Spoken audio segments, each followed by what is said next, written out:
Yo, what's going on, guys, and welcome back to the Jamari Raw channel. I did just want to start out this video by thanking each and every one of you who have been returning and watching each and every upload. Just recently, we passed 40,000 subscribers and we're gaining quickly, so I really do appreciate all y'all for coming here and checking it out. Now, today I'm actually back with some streaming service news. As most of you guys know, over the last year, there has definitely been a lot more competition when it comes to these streaming services. You know, it's no longer just Netflix and Hulu playing with the big dogs. You got all these other people from YouTube TV to Peacock to HBO Max. You got Sling. I mean, there's literally hundreds of these streaming services out there these days. And they all want their piece of the pie. You know, Netflix isn't so culturally relevant anymore. You don't have people saying, oh, we're gonna Netflix and chill, anything like that. Personally, I do feel like Netflix has been slowly killing themselves off for a couple years now. You know, I understand that they wanted to essentially get rid of the middleman and start owning all of their own intellectual property by basically producing their own movies, producing their own shows. But I do feel like sometimes that comes at the expense of the consumer. When their specific programming is constantly being shoved in your face, it's always like the first thing you see when you go onto Netflix these days. You see all their original movies, their original shows. They're always putting them in the top 10 streamed and pretty much gaming their own algorithm to make these shows pop off. Because guess what? They're the shows making them the most money. It's almost like what the local grocery store here in Texas has been doing for the last decade or so, as they've slowly started integrating their very own products, not only on the shelves, but they're getting like the top shelf space.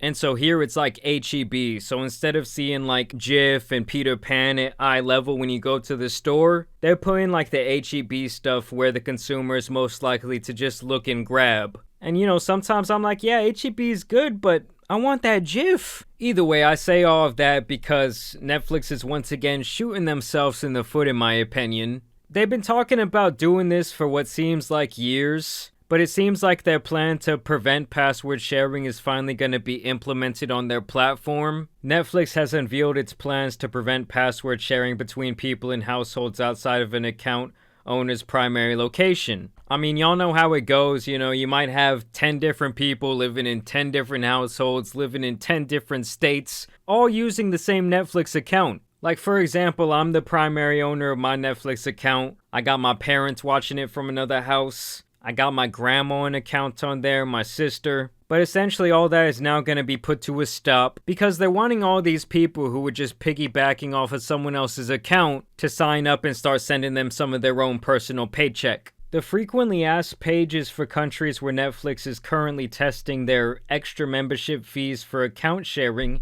have tweaked the rules.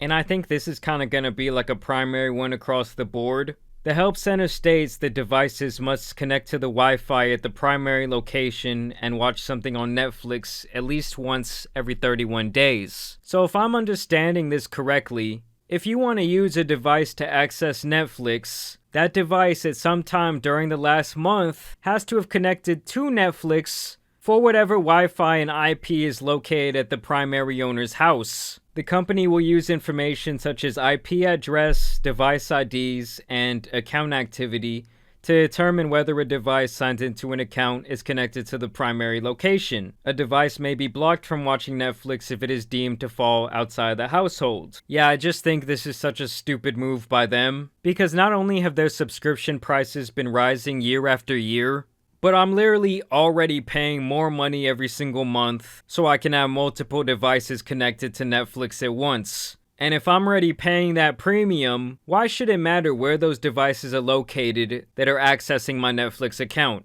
As further set out in the guidelines, if you are the primary owner and find yourself traveling between locations, you can request a temporary code to access Netflix for 7 consecutive days. Alternatively, you can update your primary location if it has changed. Honestly, at this point, they can go f*** themselves. A streaming service does not need to know when I'm going on vacation. They don't need to know when I'm going on a business trip. I mean, it honestly sounds like a great way for one of these guys to show up at your house when you're away. If subscribers want to share their Netflix account with someone who doesn't live with them, they can add an extra member to their account, I'm sure at a cost. Members can also transfer a profile from an existing account elsewhere. Well, yeah, because they want all the people who were leeching previously to still be able to have an accurate catalog once they hope to convert them into an actual subscriber. The plan to convert borrowers, those who are currently using Netflix accounts that are owned by separate households, to paid subscribers is expected to roll out by the end of March.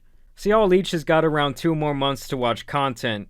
However, with Netflix raising prices, introducing ads, and now pressing forward with plans to stop password sharing, you may be considering canceling your Netflix subscription and looking at other streaming options. And yeah, that's definitely kind of the boat I'm in at this point. I do think one of the main reasons I still had Netflix at all was because I knew my parents were using it almost every single day. I think I'm already paying about $23 a month for Netflix, which I do consider a lot, considering the catalog on there has essentially turned to rubbish. Like they said there in the article, over the last couple of years, they have been slowly introducing more and more BS. And I think for me, this might really be the final straw, and I'm gonna be cutting off Netflix altogether. Y'all let me know what y'all are gonna do down below. I want y'all to comment, what's your favorite streaming service? Like, what's the most elite one out there? I mean, I might as well start giving my money to my employer and just sign up for YouTube TV at this point. I would say my media consumption is around 90% YouTube, 10% other streaming services at this point, so I guess why not? But either way, I do want to thank you guys for watching today's video, dropping a like and subscribing. As you guys know, it's been your boy Jamari, and we love it raw. I'm out. Peace.